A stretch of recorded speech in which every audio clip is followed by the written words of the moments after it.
I'd like to call up a good friend of mine who was just elected to the Michigan State Board of Education, an office that does not have term limits, Tom McMillan. Welcome back. Thank you, Madam Chair. It's great to have you here today. It's good to be here, although not too excited about the topic, but certainly will speak. Thank you for the opportunity to testify against the three pieces of legislation before you and in support of the current term limits law. My name is Tom McMillan from Rochester Hills, a former legislator who is term limited. Like all of you on this committee, term limits gave me the opportunity to run for the legislature in the first place. I suspect none of you on this committee would be here if it weren't for term limits.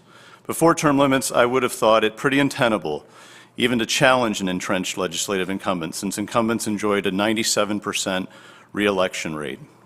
I would likely have been locked out of the legislature if there had not been an open seat for which I could compete on an even playing field. Like most, if not all of you on this committee, I got into politics to make good public policy. I prepared myself to be a serious policymaker before I ran for office. I was qualified to hit the ground running and do my job on day one. If I had not done my homework, how could I have looked constituents in the eye and asked them to vote for me that first time? I found that the procedural rules of the legislature were manageable, and I do not agree that years of on-the-job training is necessary for a new legislator. I entered the legislature and was quickly assigned to significant committees doing real policy work. I do, however, believe that caucuses could do a much better job retaining any institutional knowledge that is perceived to be lost with the current term limit law. I spent my time in the legislature making responsible public policy. I was never driven by the prospect of perpetual re-election in power. I knew that in a pretty short time, because of term limits rules, I would be out of the state legislature and back among the governed. I left the legislature without complaint or reservation and made room for the new blood and new ideas.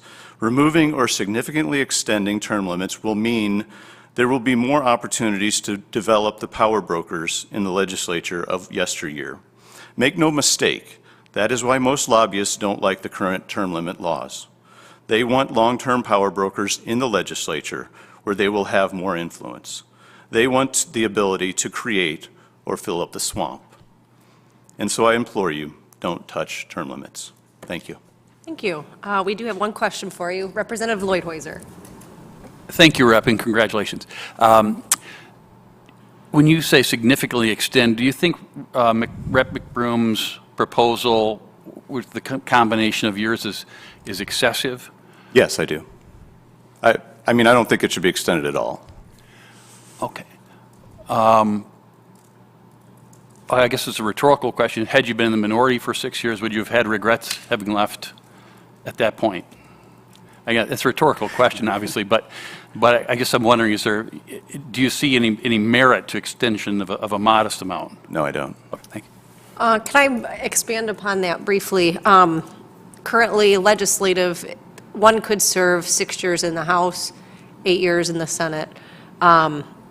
This does extend that. This proposal, HJRW, extends that length of service by 2 years. Is there merit to keeping the amount of years at 14, yet allowing the flexibility from within what chamber that service is done by? Madam Chair, I think that would be a real problem. Again, I think it would allow the power brokers that the system in Lansing would prefer because it gives them much more influence over the people. And I think having people that know they're there 6 years and that they're out and we get new people in, I think is very productive and very helpful. Thank you. There are no more questions. Congrats again. Good to see you. Thank you very much.